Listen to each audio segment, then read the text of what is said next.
ห็นไหมเขาเที่ยวแล้วเนี่ย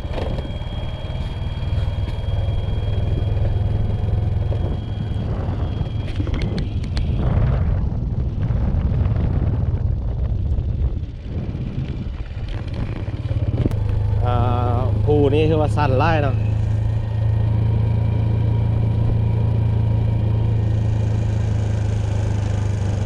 เคสนี้ก็จะเป็นเคสผู้เลินแล้วก็ห้อยสล็อตนะทุกคนบ้านห้อยสล็อตจะอยู่เบื้องข้างนี้เพราะว่าก่อนที่ว่าผู้เลินมันจะมีเส้นทางตัดเข้าไปฮันเป็นบ้านห้อยสล็อตเนาะแล้วก็จะมีบ้านเดียวเนาะอยู่ฮันเส้นทางก็สุดอยู่ฮัน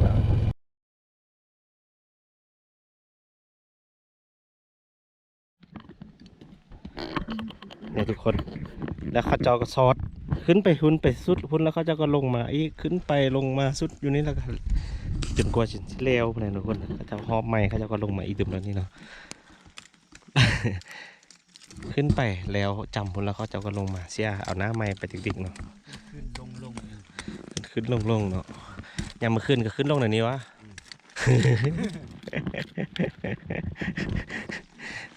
ยามมาขึ้นตียามมาขึ้นเนี่ย นี่ก็เสียไปเรื่อยๆนะทุกคน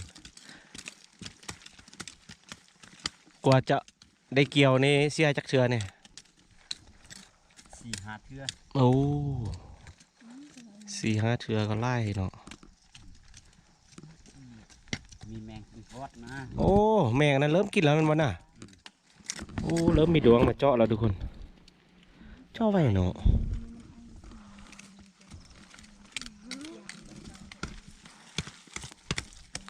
กว่าจะฮอตมือเกี่ยวนี่ประมาณ4-5 เทือว่าสันทุกคนได้มาเสียหญ้าอยู่นี่นะ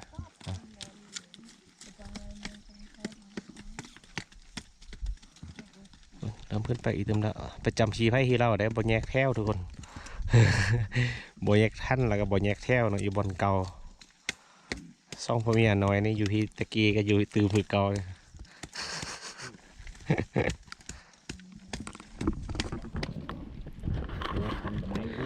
เนี่ยกันบ่ได้เนาะ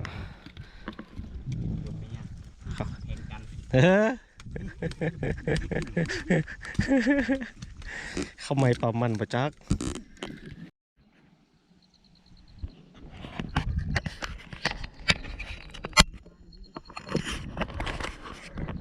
ไอ้คนละเฮาก็ลงมาจักเพิ่นเนาะเพิ่นอยู่เพิ่งคนอย่างเสียหญ้าอยู่อีกอยู่นะทุกคนเนาะแต่ว่าบ่เฮ็ดหญ้าลงมาเลาะทางลุ่มพี่ก่อนเนาะก่อนจะเดินทางกลับเนาะมาเลาะบนกลางไฮเพิ่นโอ้ทุกคนเอ้ยเขางามหลายเนาะผ่านไปแต่2 อาทิตย์3 อาทิตย์เนาะเขาออกไวขนาดเลยทุกคนแต่ว่าไฮเพิ่นนี่มีฮีทไล่ได้ทุกคนจักหน่อยก็ต้องค้าไกลมาให้เจ้าถิ่นเจ้าท่านเนาะมาครอบมาเล่าเจ้าถิ่นเจ้าท่านมีไล่คัดไล่ตอนไหนทุกคนเนาะแต่ว่าบริเทคมาแต่ละเทือบริมาเจอที่ว่าเขาจะเห็นฮิตเนาะเขาให้นะทุกคนถือว่าสะอ้อนเลยแหละทุกคนให้เลาะกับบกควายเนาะว้าวดูใครจะเห็นพวงไล่เนาะไปถึงนะเขาความจะออกบรรยากาศถือว่าคัก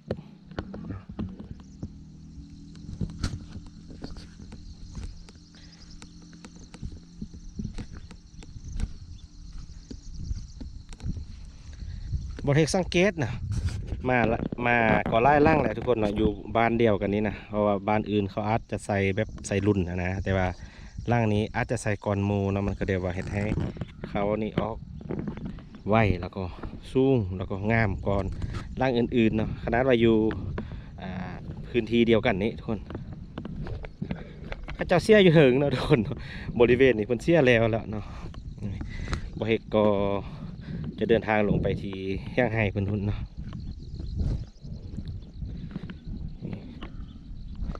ตอนนี้ก็3 โมงปลายทุกคนเนาะ3 โมงก็ใกล้จะค่ำละฝนก็พอดีหยุดทุกคนพอดีฝนเศร้าแล้วเนาะก็จะเดินทางลงไปลุมหุ่นแล้วก็ ก็บภาพบรรยากาศอีกตึมจักเล็กจักน้อยบริก็จะเดินทางกลับบ้านเนาะนี่นั่นก็จะเป็นเส้นทางนะทุกคนเจ้าก็ขี่รถไปรถมาเยอะเนาะ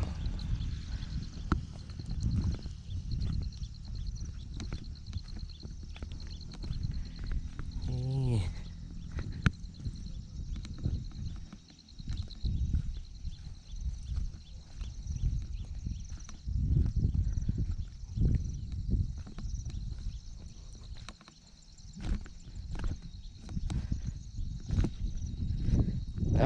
การเฮ็ดเวียกเข้าเจ้าทุกคน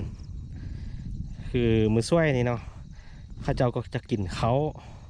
ฮอตเวลาเข้าเจ้าก็จะมากินเขาแล้วเขาเจ้าก็ลงเลยเนาะบ่พักเลยทุกคน อันนี้เป็นการเฮ็ดเวียกของเข้าเจ้าเนาะส่วนไร่อ่าคือให้เฮาเจ้าค้อยคืออยู่บ้านเฮานี่เนาะก็จะกินข้าวอิ่มแล้วก็จะนอนพักผ่อนเนาะนอนพักผ่อนเป็นชั่วโมงได้เนาะค่อยเริ่มลงเวียกตอนแรงต่อขนาดเนาะทุกคน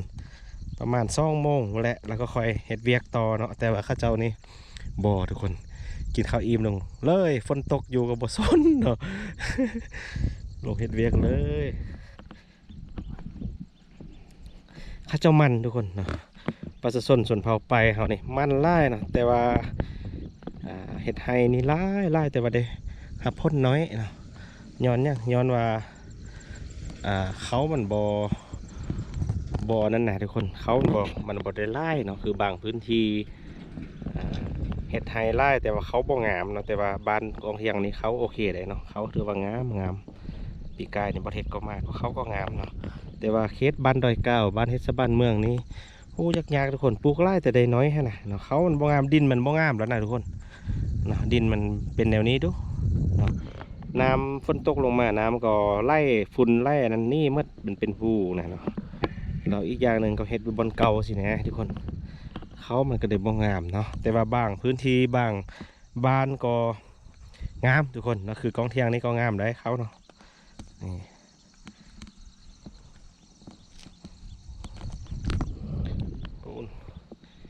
งามเลยเขียวโหมเนาะ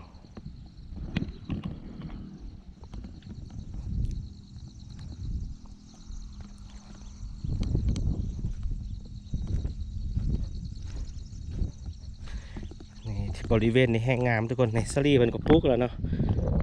จากหน่อยก็จะได้กินสลีแล้วทุกคนเดือน7 เดือน8นี่ก็ได้กินแล้วสลีนี่บริเวณนั้นเพิ่นแห้งงามเนาะเขียวก็สังเกตเห็นร่างเดียวนี่แหละทุกคนที่ว่างามเนาะงามไล่นะแบบข้าเจ้าให้ก็ใส่เนาะบางร่างมันก็งามบ่โหร่างนี้เชื่อแต่ว่าร่างนี้ถือว่างามโอเคเลยทุกคน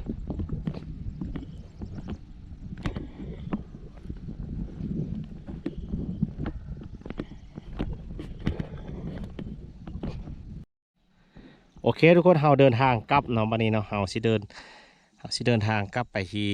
บ้านแหละเนาะยานคำมาแต่ยานฝนสิตกอีกเนาะทุกคนเพราะว่ามันมืดมนอีกละเนาะอาจจะเดินทางกลับเนาะทุกคนนี่เฮาก็ออกจากไห้เขาเจ้านี่เนาะเขางามได้ทุกคนย้ำแล้วย้ำอีก นี่โอเคทุกคนเฮาเดินทางกลับเนาะนี่เส้นทางก็จะลุกคักไปได้เนาะทาง2 ข้างทางก็จะเต็มไปด้วยไห้เขาเลยทุกคนเนาะทางเทิงทางลุ่มโอ้แต่ให้เขาแดให้เพือกแดเนาะเพือกเขาจะไปอย่างเห็นไล่เขาขวาวเส้นเดียวกันเนาะ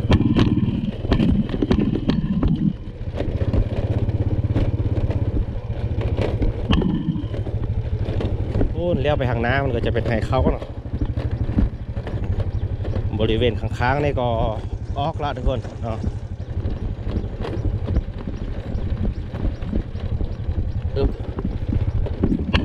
สั่นขึ้นไปเลยเนี่ยคนก็ใส่เขาออกมาละเนาะทางลุมนี่ก็เส้นเดียวกันทุกคนทางลุมก็ออกแล้ว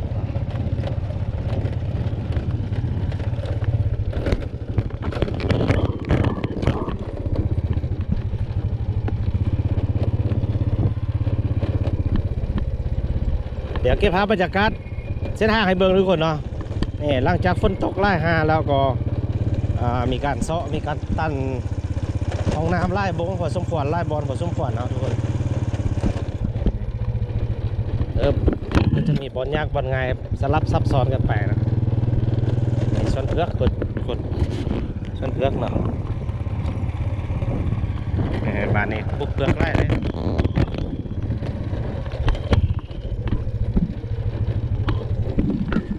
ถึงที่ก็จะเป็นไหเข้านะ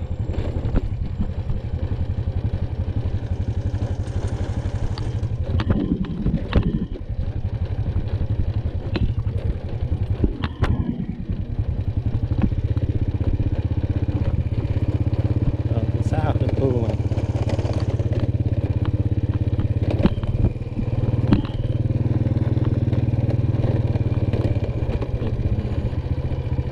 ใครแต่ฝนเสาทุกคน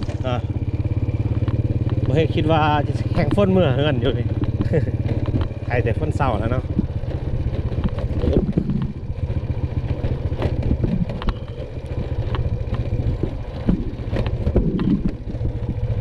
นี่ดินสไลด์ทุกคนข้างทางนี่คือว่าดินสไลด์ลงปากกาไล่หนึ่งเนาะ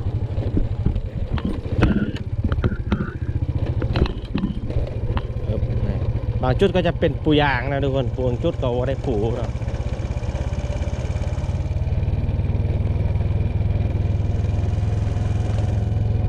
สั้นลงตลอดเลยนะทุกคนเนาะเพราะว่าบ้านกองเทียมมันอยู่สูงนะกองเทียมนี่ว่าสูงกว่าโมเนาะ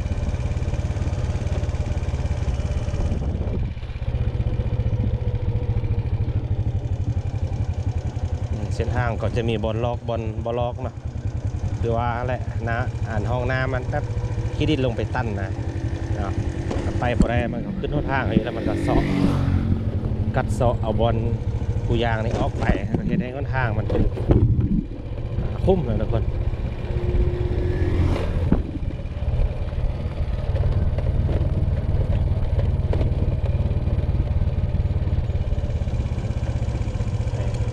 บริเวณนี้เขามันก็งามแล้วนี่เห็นไหม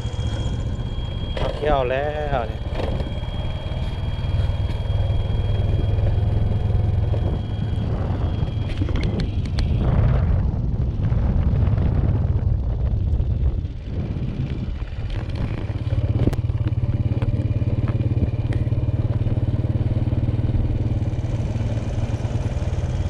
ตัวนี้ทุกคนที่ว่ามันสไลด์ลงไล่เนาะตัวนี้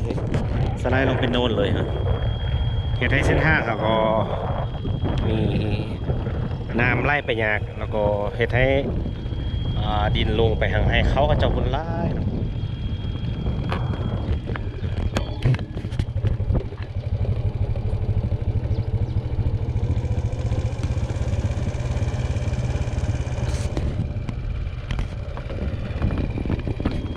ปึ๊บ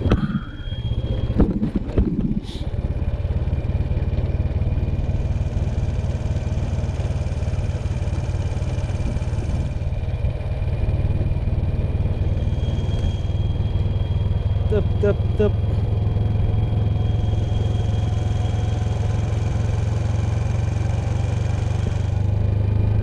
ปล่อยลงไว้กับบ่ได้ทุกคนที่ยานเนาะยานรถที่ลม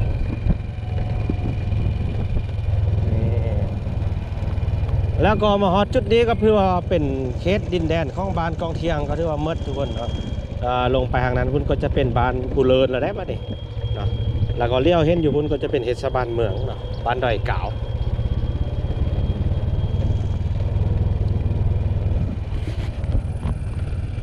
เราจะลงไปเรื่อยๆนะจนไปฮอตขั้วมาได้ทุกคนภูนี้คือว่าสั้นไล่เนาะ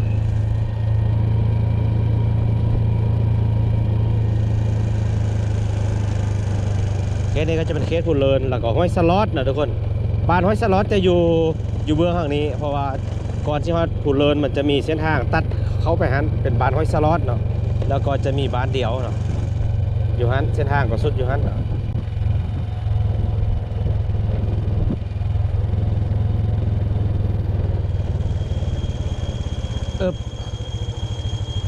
บอลนี้ก็เป็นบอลเลี้ยวเนาะเส้นทางก็ผุพังไล่ทุกคน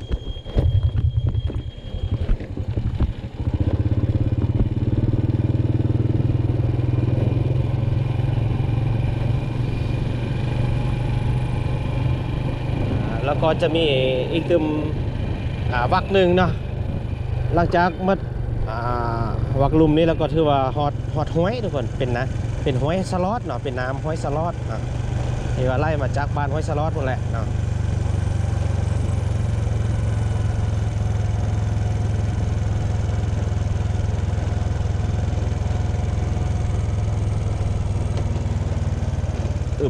นี่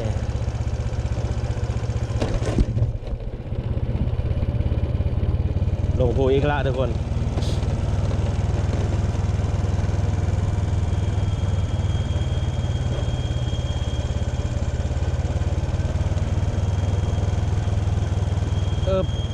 โอ้แต่เบรกตลอดเลยทุกคน บัดขึ้นกับเล็กหนึ่งเด็กซ่องนะทุกคนบัดลงกะได้เบรกตลอดเนาะรถอยู่บ้านเฮาเมืองเฮานี่เนาะ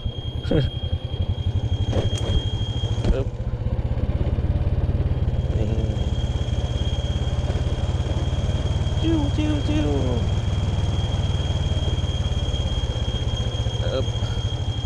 โอ้โอ้โอ้เมินโอ้โอ้ว้าวว้าวว้าวเกือบล้มทุกคนโอ้พูดไฮทุกคนเรียกแบบแรกก็เจอแต่ไฮเนาะ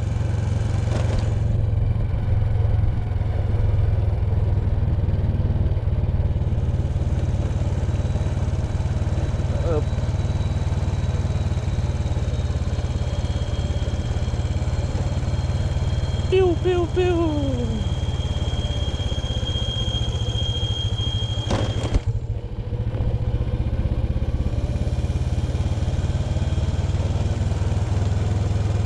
โอ้มดทุกคนมดกับบอลนี้เนาะบ้านนี้เขาจะได้ขึ้นอย่างเดียวบ้านนี้ทุกคนขึ้นไปอย่างเดียวก็คือขึ้นไปบ้านผู้เลินเนาะเอากระหมอดห้อยเนาะอู้บริเวณเพือกเขาจะกำลังงามทุกคนเขาจะปุ๊บเพือกคือกันนะบ้านผู้เลินกันเนาะแล้วก็ห้อยสล็อตนะทุกคนเป็นน้ำห้อยสล็อตนะหลังจากฝนตกแล้วทุกคนน้ำก็จะขุ่นเนาะนี่ก็เป็นน้ำนองแหละนี่เนาะแต่ว่าฝนมันตกบ่แห้งไล่บ่ดนเนาะแล้วก็แค่ให้น้ำมาน้อยผู้ไทยหลังนั้นก็กำลังเที่ยวงามทุกคนเนาะอยู่บ้านหุ่นเลินเนาะตัวนี้เนาะ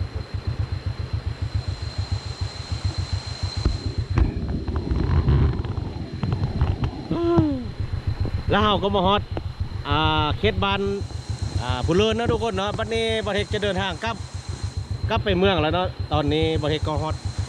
สิเข้าบ้านผู้เลินเนาะสั้นคลิปวิดีโอนี้ประเทศเอาไว้นี่ก่อนเด้อทุกคนนะเดี๋ยวเจอกันวิดีโอต่อไปทุกคนขอบใจทุกคนที่เข้ามาขับชมคลิปวิดีโอของ2ประเทศเนาะขอบใจหลายๆเด้อทุกคนเด้อขอบใจบ๊ายบายเจอกันวิดีโอต่อไป